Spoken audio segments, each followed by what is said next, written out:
эмоциональный момент за год? Наверное, победа на Бласте, когда я только пришел с Надиней за команду. Ну, мы собрались изначально в начале сезона как суперсильный состав, как друзья, знакомые, с намерением выигрывать именно турниры. И вот мы смогли это сделать на первом турнире, и вот это, наверное, были огромные эмоции. Вообще, я бы назвал, наверное, Blast победный первый турнир для нас, но как будто бы там даже было не так много эмоций, хоть это и был первый победный лан. Давайте, бля, ребят, мы вообще-то кубок. Ну, на тот момент у нас были результаты топ-3 и топ-2, и нам постоянно чего-то не хватало. Мы тогда заняли топ-2 на Dream League, топ-3 на даче вроде, до этого Бласта. И вот мы выигрываем Бласт. Наверное, было, да, такое типа чувство облегчения, что мы наконец-то смогли дожать этот турнир.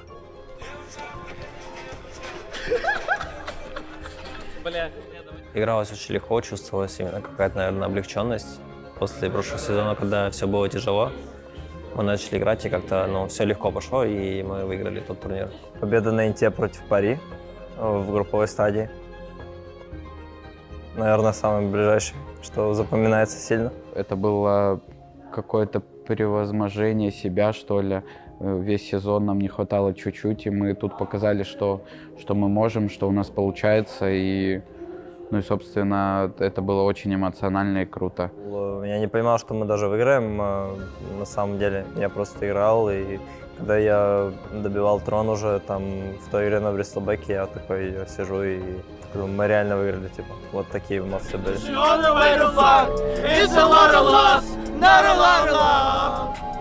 У меня, наверное, больше по эмоциям было на ряде, когда мы проиграли. И вот там были вот эти новости, типа, что там я плакал, типа, я на самом деле не плакал, я просто так руки сделал, но это не суть. Можно сказать, что я в душе плакал, когда я так сыграл. И это чуть ли не единственный турнир, когда я вот именно искренне считал, что из-за меня проиграли. Я такого не испытывал, мне кажется, раньше. Всегда, когда мы проигрывали, я не считал, что именно там из-за меня прям проиграли. А вот на этом ряде я так почувствовал. Поэтому это был такой самый эмоциональный момент в негативном плане. Вчера проиграли на International.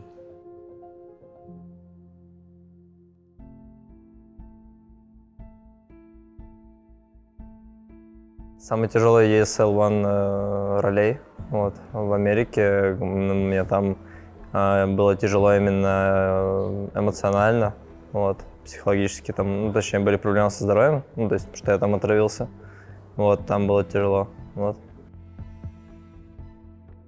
Поражение на ряде, я думаю, потому что мы эту игру должны были выигрывать 100%. Мы проиграли 2-1, и то мы могли спокойно закрывать 2-0, если бы сделали правильный выбор героев, по моему мнению. Но что есть, то есть. Мы проиграли. Когда у тебя нет права на ошибку, ты уже воспринимаешь игру в этом плей-оффе, что у тебя нет права на ошибку, ты должен выкладываться на максимум в каждой игре. Самый тяжелый момент сезона был, когда мы взяли Данька в январе, когда мы кикнули Глеба. Наверное, это то, что было в Бангкоке, замена Глеба, трудные решения. Есть такое вот местечко, ребят, у нас. Не знаю особо для чего оно сделано, если честно. Тут можно посидеть, наверное. Времена там какой-то фиссуры, потом Бангкок, потом роли турнир. То по итогу, куда нас это привело, показывает, что это, скорее всего, правильное решение, но не сказать, что это было легко. И у нас там не шло, были проблемы в личной жизни у некоторых людей. И вот мы тогда прям на каждом турнире проигрывали, занимали топ-8, топ-6. То, что на обоих ESL мы проигрывали непроигрываемые игры на вылет. Не могли вообще понять, что у нас в команде происходит, но потом спустя пару месяцев мы выиграли Fissure Universe и уже камбэкнули всю мораль. И дальше уже считали, что на каждом турнире можем выиграть до конца года. Вот мы делали какую-то работу над ошибками, там, после, например, поражения на Бангкоке. Но эти ошибки дальше начали проявляться в следующих турнирах. И в роли тоже. Эти дайвы, там, когда мы заходили на Т3 под Т4, непонятные проигрыши игры из-за этого и так далее. В этом тяжело то, что ты как бы пытаешься работать, справляться, а кто-то может не прикладывать достаточно усилий к этому, чтобы исправить эти ошибки, короче.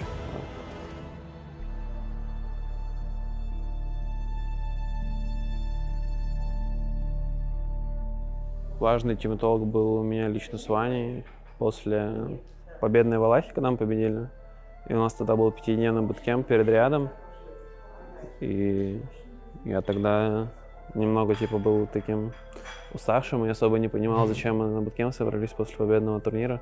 И не особо вообще хотел на этом буткемпе находиться перед рядом, потому что я думал, что лучше отдохнуть было, на самом деле. Но мы тогда с ним поговорили, он мне объяснил свою позицию, почему мы здесь находимся и так далее. И этот разговор нам, мне кажется, хорошо помог работать в наряде. Ну, результат, конечно, не удовлетворительный был в наряде, но этот разговор был точно классным. Ну и второй, наверное, это когда мы Глеба заменяли на Данька после Бангкока. Вот этот тимтолк тоже был запоминающимся. Самый запоминающий тимтолк — это когда я возвращался в эту команду, и думаю, это вот был именно такой чутка напряженный, ну не то что напряженный разговор, просто все делились своими мыслями, и ну да. Самый прикольный тимтолк был у нас на Валахии, который мы проиграли, но он был запоминающийся. Это была первая, ну там, в нашей команде, по-моему, первая Валахия там, и после этого мы следующую уже выиграли. Вот. А личные тимтолки очень запоминаются с Виталием Сейбом. Про то, что есть вещи в человеке, которые можно поменять, и человек сам решает, сможет ли он поменяться и стать лучше, либо он будет продолжать оставаться тем же самым человеком. Я могу сказать, что у меня было довольно много просто толков там с тренером нашим Талином, просто даже по жизни, не по доте даже. И вот эти толки меня довольно сильно изменили даже касательно моего будущего, что я там в конце этого сезона там немного по-другому начну жить условно. В этом плане поменялось. Для меня был самый запоминающийся момент, как мы летели вместе после Рияда домой.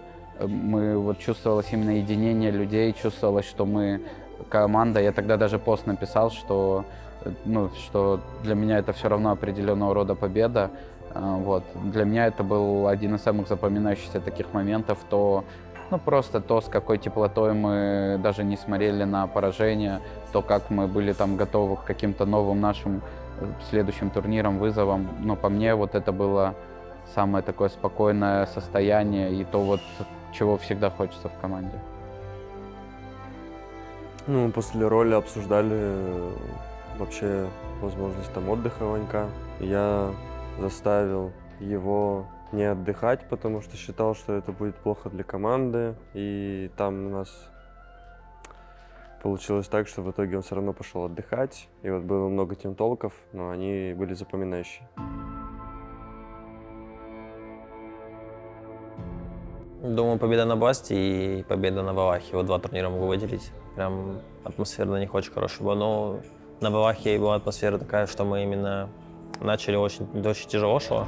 И мы во время турнира прям очень сильно набирали форму, делали выводы по героям, и ты прям кайфовал от того, что ты каждый день, через день заходишь в новую официалку, и у тебя прям, как сказать, на выводах многие крутые вещи делаешь, да, и выигрываешь. Наверное, Blast, который мы выиграли первый.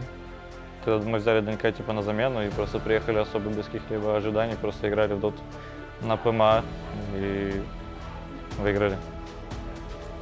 На Валахии тоже было все нормально на второй. Да, я думаю, наверное, Blast и Валахия как раз-таки победные турниры. Это турниры, где было нелегко, но мы достигали какого-то доверия в определенном моменте, терпения. И, по атмосфере не было ни негатива, ничего. То есть мы просто работали, и все получалось. Я думаю, что как будто бы хорошая атмосфера равняется хорошему результату, соответственно. Я еще так скажу, что еще Фишер эпизод на буткемпе тоже в целом было классно. Я на самом деле скучаю по атмосфере, которая была в начале сезона. Это Blast, это Дачи, это буткемп, когда мы играли Dream League, когда у нас были эти результаты, там топ-4, топ-3, топ-2, потом топ-1 на Blast. Наверное, по этим временам я больше всего скучаю. Тогда не было никакой предвзятости, не было какой-то недосказанности. Тогда мы просто начинали только вместе играть, так сказать, еще не привыкли друг к другу. И Ну, наверное, какой-нибудь онлайн-турнир, либо фишур, либо последний Dream League. Возвращается плохая примета, все плохо, надо без вами играть. Без Джерси? мы все друг друга как будто более уважали, потому что мы как бы только начали вместе играть, и вот по тем временам я сейчас скучаю, да.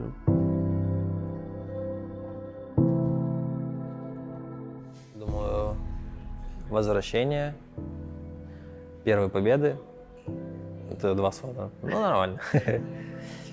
И ну, пусть будет новая глава, как завершение.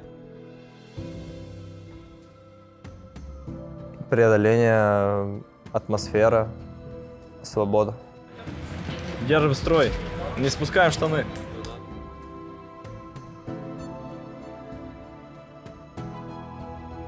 Другими словами, пусть будет боль, радость и освобождение.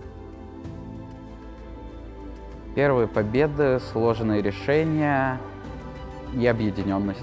Просто приобняться, парни, без кричалки, парни, просто приобняться. Почувствовать друг друга. Немножко почувствовать друг друга, парни, да. Восхождение, падение, недосказанность.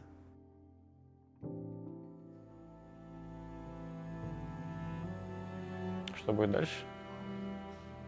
Оставим, я думаю, состав. Почти весь, и будем дальше играть в next сезоне. Я себя сейчас очень, скажем так, уверенно чувствую в том, что я говорю, как играю. Я думаю, больше буду брать ответственность в следующем сезоне и думаю, это должно приводить именно к результатам. Лично, у меня такое предчувствие есть. Посмотрим, как будет начало сезона проходить, как будет сезон проходить, но предвкушение чего-то хорошего есть перед следующим сезоном.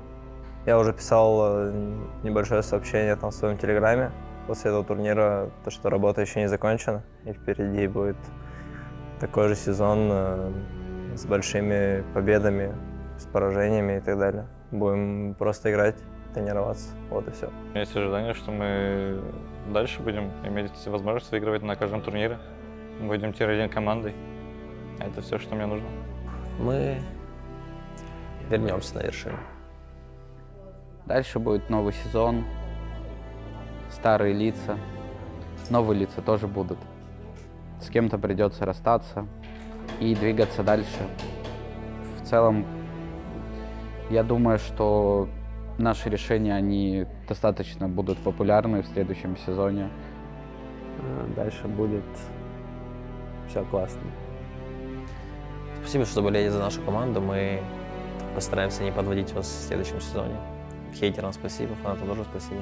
За то, что вы проходите с нами через весь этот путь. Это невероятно ценно видеть, как вы поддерживаете, как с каждым турниром неравнодушных становится больше. Хейтеры, вы самые лучшие. Мы вас реально любим. Мы стараемся идти против вас, делать вам все назло, и чтобы вы тоже расстраивались. И без вас тоже этого всего бы не случилось. Сейчас пишет, друзья, охуенная верка, сын мертвой шлюхи. Кто пишет где? Какой-то чел в инсте пишет, охуенная верка, сын мертвой шлюхи. Все позитивные комментарии я лично читаю, всегда улыбаюсь, когда их читаю. Продолжайте. Нам очень важна эта поддержка, особенно на крупных турнирах, потому что, как вы видите, у нас все еще трясутся руки. Все фанаты, которые подошли с нами сфотографироваться на фотограф-сессии, супер нас зарядили перед серией с Extreme. К сожалению, не помогло, но все равно вам большое спасибо. Ваша поддержка реально ощущалась. Этот сезон был непростым. Мы выиграли 3 турнира. Это больше, чем 0. Хоть что-то, да, на Инте-ряде не пошло немного, но что поделаешь. Мы остаемся для вас такой же командой, все те же действующие лица. Виталий Мельник, Даниил Скутин, Владислав Семенов, Матвей Васюнин и всякие новые лица еще добавятся. Мне придется им до сих пор носить воду, ребят. Можете расстроиться, можете порадоваться. У нас хорошая дружная команда, поэтому ничего не поделать. Мы еще вас порадуем, позлим и заставим вас понервничать в том числе. Это первый инт, где есть хэппи-энд для нас, потому что 4 место, я считаю, оно определенным образом даже выстрадано для нас. Мы все равно покорили свою какую-то планку. Глобально это, наверное, результат просто удовлетворительный для нас на этом турнире. Но хотелось, конечно же, большего. Продолжайте за нас болеть в следующем сезоне. Это всегда очень сильно ощущается. Хейтерам спасибо, фанатам тоже спасибо. Подписывайтесь на мой ТикТок.